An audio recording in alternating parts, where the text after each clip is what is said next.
जीवन है तो मृत्यु निश्चित है। हमें अच्छा घर चाहिए, स्टाइलिश और एडवांस मोबाइल फ़ोन चाहिए, सबसे अच्छी और महंगी कार चाहिए। लेकिन जब हम मृत्युशैया पर होते हैं तब हम केवल और केवल जीना चाहते हैं। कोई भी व्यक्ति मृत्यु का वरण नहीं करना चाहता है। जब से मानव इस धरा पर आया है तभी से वह अमृत की खोज में है। ये हम सभी लोग जानते हैं और भगवान कृष्ण ने गीता में भी यही बताया है कि जो पैदा हुआ है वो एक ना एक दिन उसका मरण निश्चित है। लेकिन आज के इस अत्याधुनिक युग में विज्ञान के माध्यम से दुनिया के कुछ अरबपति इस कोशिश में लगे हैं कि इंसान को अमर बनाया जा सके। जी हाँ दोस्तों, जीवन के इस चक्र को मात देने को दुनिया के कई अमीर नई टेक्नोलॉजी तैयार करने में जुटे हैं। इस टेक्नोलॉजी की मदद से वह इंसानी शरीर को सैकड़ों साल जीवित रखना चाहते हैं। गूगल के co-founder Sergey Brin, PayPal co-founder समेत कई अरबपति इस टेक्नोलॉजी के लिए अरबों डॉलर खर्च कर रहे हैं। हालांकि अभी उन्हें कोई बड़ी कामयाबी तो नहीं मिली है, लेकिन उन्हें विश्वास है कि एक दिन इंसान सैकड़ों सालों तक जीवित रह सकेगा। गूगल के को-फाउंडर सेर्गेई ब्रिन के नेतृत्व में गूगल ने कैलिको नामक का रिसर्च वेंचर शुरू किया है। अमीर होने के तरीकों की खोज में जुटी इस कंपनी के रिसर्च पर गूगल हर साल 3 अरब डॉलर से ज़्यादा खर्च करता है। इस वेंचर का दावा है कि इंसान 500 साल तक जी सकता है। अपने दावे को सच साबित करने के लिए यह कंपनी जेनेटिक इंजीनियरिंग के जरिए इंसान के लंबे समय तक जीने के तरीकों की खोज में जुटी है। कैलिको के अलावा सेर्गेई ब्रिन हर साल उन रिसर्च प्रोजेक्ट्स में भी पैसा लगाते हैं जो एंटी एजिंग और इंसान के सैकड़ों सालों तक जीने को संभव बनाने में जुटे हुए हैं। इसके अलावा British gerontology theorist Aubrey D grey का दावा है कि 1000 साल तक जीने वाला इंसान पैदा हो चुका है। उनका कहना है कि ऐसा संभव बनाने के लिए शरीर की कोशिकाओं में बदलाव किया जाएगा। इससे एजिंग प्रोसेस को रोका जा सकेगा। ऑब्रे डी ग्रे की इस रिसर्च को कामयाब बनाने के लिए इंटरनेट कंपनी पेपल के को-फाउंडर पीटर थील उन्हें फंडिंग दे रहे हैं। पीटर ने ग्रे को 35 लाख डॉलर इस रिसर्च के लिए दिए हैं। यही नहीं, पीटर थील SENS फाउंडेशन को भी हर साल फंडिंग करते हैं। यह संस्था अमृतत्व हासिल करने के फील्ड में रिसर्च कर रही है। लैरी एलिसन, जो कि ओरेकल के CEO हैं, कहते हैं कि मौत मुझे गुस्सा दिलाती है। वह मृत्यु को भी एक नई चुनौती समझते हैं और इसे मात देने की कोशिश में तेजी से जुटे हुए हैं। एंटी एजिंग रिसर्च के लिए लैरी ने एलिसन मेडिकल फाउंडेशन बनाई है, जो हर साल 4 करोड़ डॉलर मौत को मात देने के लिए हो रही रिसर्च में डोनेट करते हैं। उनकी संस्था उम्र के साथ होने वाली बीमारियों से छुटकारा पाने और हमेशा जवान रहने के लिए रिसर्च को बढ़ावा देती है। रूसी अरबपति दमित्री इत्सकोव चाहते हैं कि इंसान अमर हो जाए। वे अमरता 2045 पर वर्ष 2011 से काम कर रहे हैं। ये तो रही उन अरबपतियों की बात जो मौत को एक चुनौती मानकर उसको हराने में लगे हैं। पर दोस्तों, इंसान अमर हो सकता है कि नहीं, इसको समझने के लिए हमको पहले ये जानना होगा कि इंसान मरता क्यों है। वास्तव में व्यक्ति एक ही प्रकार से मरता है, वह है जब शरीर के आंतरिक अंग कार्य करना बंद कर देते हैं तो व्यक्ति मर जाता है।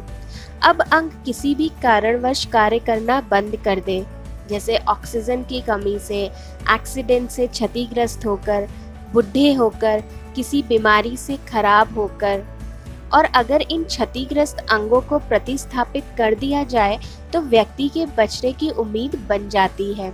जैसे खून निकल जाने पर नया खून चढ़ा दिया जाता है, नया दिल डाल दिया जाता है, लीवर, किडनी सब नया डाल दिया जाता है। परंतु वैज्ञानिकों के अनुसार मृत्यु तब पूर्ण होती है जब या तो हार्ट काम करना बंद कर दे या दिमाग काम करना बंद कर दे। हार्ट तो ट्रांसप्लांट करना आ गया, परंतु दिमाग का ट्रांसप्लांट नहीं हो पाया है। इसीलिए व्यक्ति का दिमाग बंद होने पर बचने की उम्मीद कम है। दूसरी तरफ प्रत्येक अंग कोशिकाओं से बना है और कोशिकाएं बूढ़ी होती हैं, जिससे अंग भी बूढ़ा हो जाता है। और बूढ़े होने का अर्थ है क्षमता का कम होना, जिसका अर्थ है ज़रूरत के अनुरूप काम का ना होना। इस प्रकार क्षमता कम होने से दिमाग एवं दिल भी अपना काम धीरे धीरे कम करते हैं। अतः अमरता को पाने के लिए ज़रूरी है या तो ऑर्गन ट्रांसप्लांट की विधि इतनी दक्ष हो जाए कि शरीर के सभी अंग 100% रूप में बदले जा सकें, या फिर शरीर की कोशिकाओं को बूढ़े होने से रोक दिया जाए, जिससे शरीर के सभी अंग क्षमतावान बने रहें, तो व्यक्ति अमर हो सकता है, अन्यथा कभी नहीं। प्रक्रिया प्रयोगशाला का विषय है कि कैसे इन पर काबू पाया जा सके। दूसरी तरफ अगर हम भगवान श्री कृष्ण के गीता उपदेश को माने तो आत्मा को परमात्मा का अंश बताया गया है। आत्मा का वास हमारे शरीर में है। कहा जाता है कि यह भाव जगाएं कि मैं आत्मा हूँ, शरीर नहीं। चूँकि आत्मा मरती नहीं है, इसलिए मैं अमर हूँ। इस शरीर का क्षय होगा, जो कि मेरा नहीं है। अर्थात मनुष्य जैसे पुराने वस्त्रों को छोड़कर दूसरे नए वस्त्र धारण कर लेता है, ऐसे ही आत्मा पुराने शरीर को छोड़कर दूसरे शरीर में चली जाती है। मतलब आत्मा कभी मरती नहीं है। गीता ज्ञानी कहते हैं कि इसी में अमरता का सूत्र भी छिपा हुआ है। यह ऐसी गूढ़ बात है जो सामान्य जन की समझ में नहीं आती है। आत्म तत्व के ज्ञाता ही इस सत्य को समझ सकते हैं। इस आत्मा को किसने देखा है?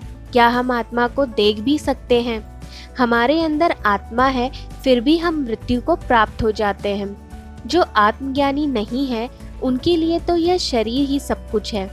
एक सामान्य व्यक्ति का तर्क देखें तो हमारा यह शरीर सतरूपों से बना रहे, तभी हम अमर हैं। जब शरीर ही नहीं रहा तो कैसी अमरता? एक ओर तो आत्मा को अमर बताया जाता है और दूसरी ओर मृत्यु को भी जरूरी कहा जाता है।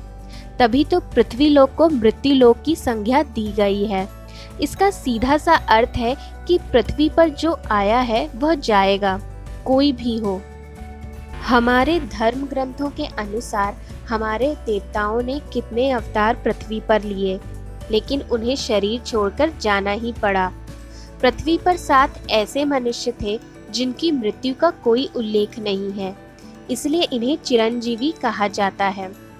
अश्वत्थामा, राजा बलि, व्यास, बजरंगबली, विभीषण, कृपवर्मा, परशुराम की मृत्यु नहीं हुई। ये अमर है क्या?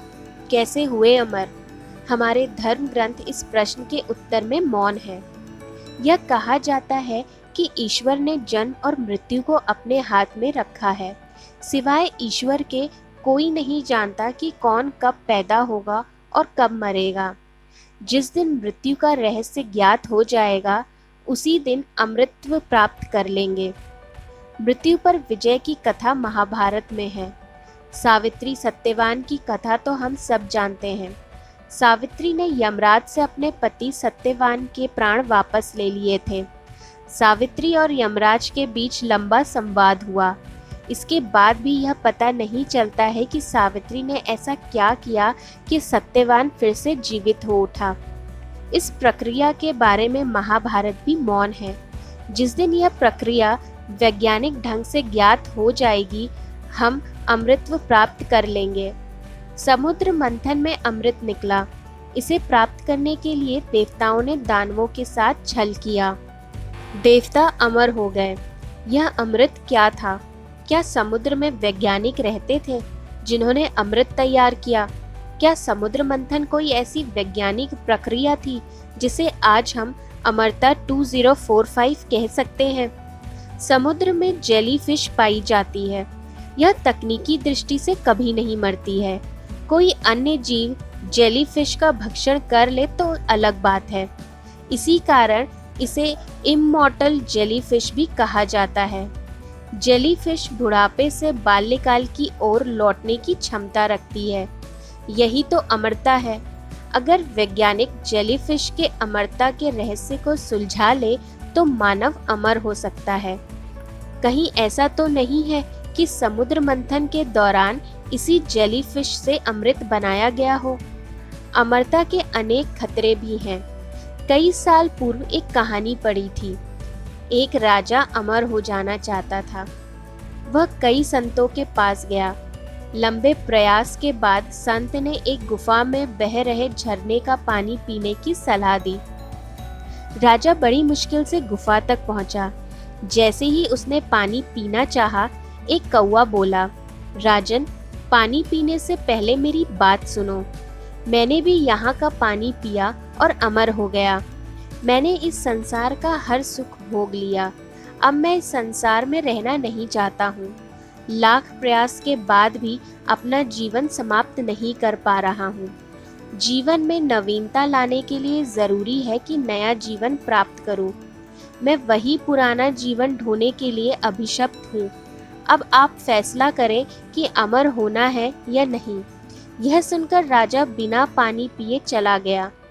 अगर अमरता 2045 परियोजना सफल हो जाती है तो एक बार फिर से देवता और दानवों की तरह समर्थ और असमर्थ के बीच संघर्ष शुरू होगा। अतः विजय समर्थ को ही मिलेगी, क्योंकि वे अमर हो जाएंगे। 100 दौलत एकत्रित करने में ही लगे रहेंगे। अमर व्यक्ति रावण की तरह अहंकारी हो जाएगा। रावण को भी वरदान था कि उसकी मृत्यु नहीं होगी। हिरण्यकश्यप की तरह हो जाएगा अमर व्यक्ति, जो ईश्वर का नाम लेने पर अपने ही पुत्र को अग्नि में डाल देता है। दमित्री इत्स्कोव का कहना है कि अमरता 2045 परियोजना सबके लिए है। ऐसी स्थिति में जब सब अमर हो जाएंगे, तब पृथ्वी इतने लोगों का बोझ कैसे उठा पाएगी? प्राकृतिक संसाधनों का क्या होगा? 2013 से ही जनसंख्या कम करने के लिए पूरी दुनिया में अभियान चल रहा है। 2045 के बाद क्या होगा? अभी अधिकतम 100 साल के जीवन में कई तरह के कष्ट हैं। अमरता प्राप्त करने पर क्या होगा? यहाँ यह प्रश्न विचारणीय है कि गांधी जी, शहीद चंद्रशेखर, भगत सिंह, महर्षि वाल्मीकि, वेदव्यास, मीरा, तुलसी, कबीर, आइंस्टाइन, टाटा बिरला आदि शंकराचार्य क्या अमर नहीं है? क्या हमारे श्रेष्ठतम कर्मों से मृत्युपरांत भी अमरता प्राप्त होती है? तो फ्रेंड्स, कैसा लगा आपको आज का मेरा ये वीडियो? मुझे कमेंट करके ज़रूर बताइएगा। और अगर आपको ये वीडियो पसंद आया हो तो प्लीज़ मेरे चैनल को सब्सक्राइब, लाइक और शेयर करना ना भूलें। अपने नेक्स्ट वीडियो में मैं फिर से एक इंटरेस्टिंग टॉपिक को डिस्कस करूँगी। तब तक के लिए ख्याल रखिए अपना और मेरे नेक्स्ट वीडियो का इंतज़ार करिए। Till then, do take care of yourself. Bye bye.